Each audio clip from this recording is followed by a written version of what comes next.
মুহতারাম হাজিরিন, আমি আপনাদের সামনে চারটি বিষয় নিয়ে কথাবার্তা বলবো। রব্বুল আলামিন আমাদেরকে দুনিয়াতে প্রেরণ করেছেন একমাত্র আল্লাহ তাআলার ইবাদত করার জন্যই।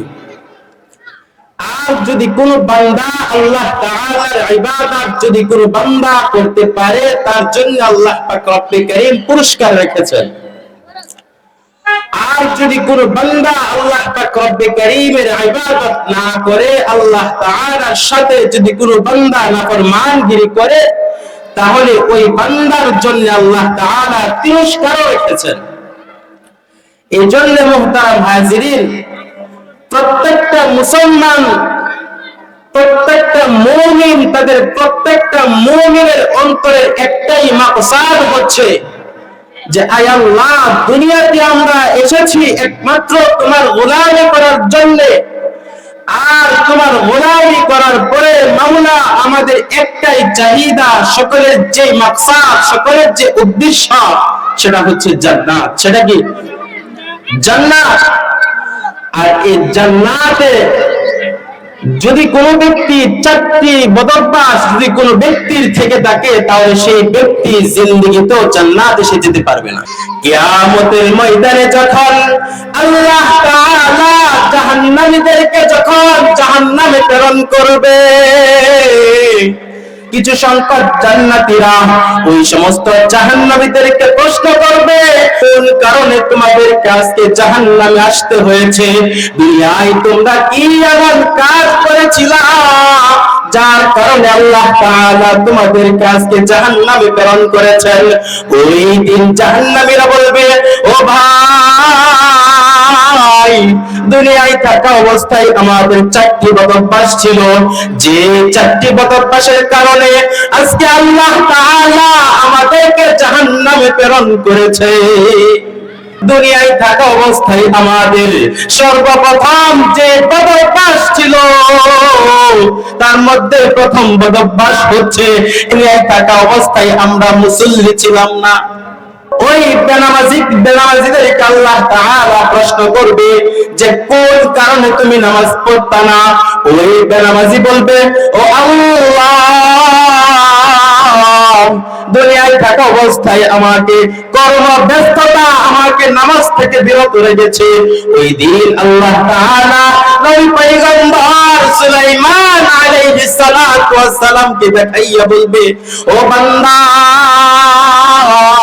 ওই দেখো পয়গম্বর সুলাইমান আলাইহিস সালাতু ওয়াস সালাম, তাকে তোমরা কি দেখো নাই যে পয়গম্বর সুলাইমান আলাইহিস সালাতু ওয়াস সালাম এত বড় দুনিয়ার প্রেসিডেন্ট হওয়া সত্ত্বেও ওই ব্যক্তি আল্লাহ তাআলার ইবাদত থেকে সে দূরে থাকে নাই। নামাজ হচ্ছে এরকম একটা জিনিস, আপনি যদি সাগরের মধ্যে হাবুডুবু খান, ওই হাবুডুবু খাওয়া অবস্থায় যদি আপনার নামাজের ওয়াক্ত হয়ে যায়, ওই সময় আপনাকে নামাজ কায়েম করতে হবে। দুই নাম্বার হচ্ছে জাহান্নামীরা ওই দিন জান্নাতীদেরকে বলবে যে দুনিয়ায় থাকা অবস্থায় আমাদের আরেকটি বদঅভ্যাস ছিল, আমরা গরিবদেরকে খাবার খাওয়াইতাম না। কি করতাম না? গরিবদেরকে খাবার খাওয়াইতাম না। মানুষদেরকে খাবার খাওয়ানো, এটাও কি একটি ইসলামের মধ্যে উত্তম কাজ। রাসূল সাল্লাল্লাহু আলাইহি ওয়াসাল্লামের কাছে একজন সাহাবা আয়েশা প্রশ্ন করল, ইয়া রাসূলুল্লাহ, যে ইসলামের মধ্যে উত্তম কাজ কোনটি? আইয়ুল ইসলাম খায়রুন?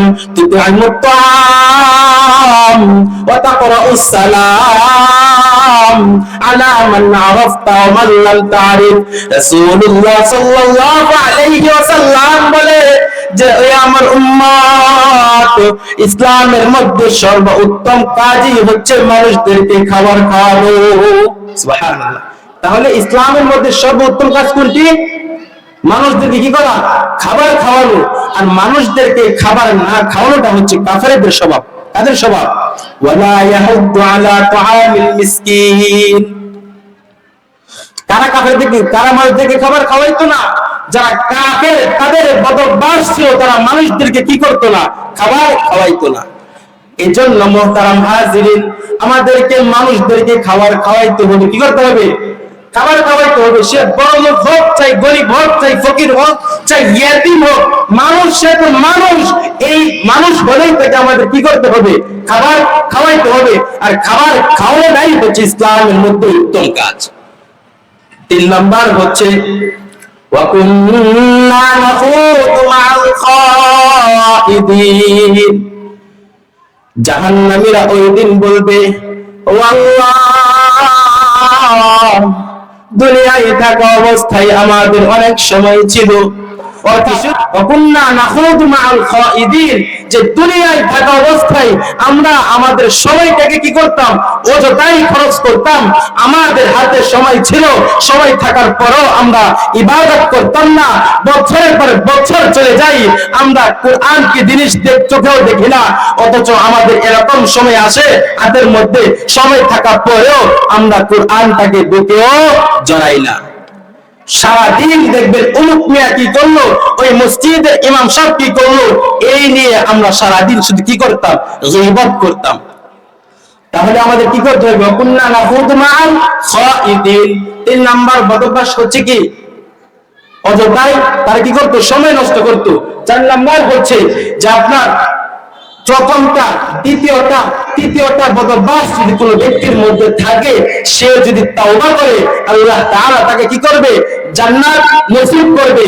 আর যদি কোনো ব্যক্তি আপনার প্রথমটা মানছে, দ্বিতীয়টাও মানছে, তৃতীয়টাও মানছে, কিন্তু 4 নাম্বার তার যে বিষয়টা রয়েছে, ওয়াকুন্না নুকাযযিবু বিয়াউমিদ্দিন, সে কিয়ামতকে যদি কোনো ব্যক্তি অস্বীকার করে, তার নামাজ, তার রোজা, তার হজ, তার যাকাত কোনো কিছুই আপনার কাজে আসবে না।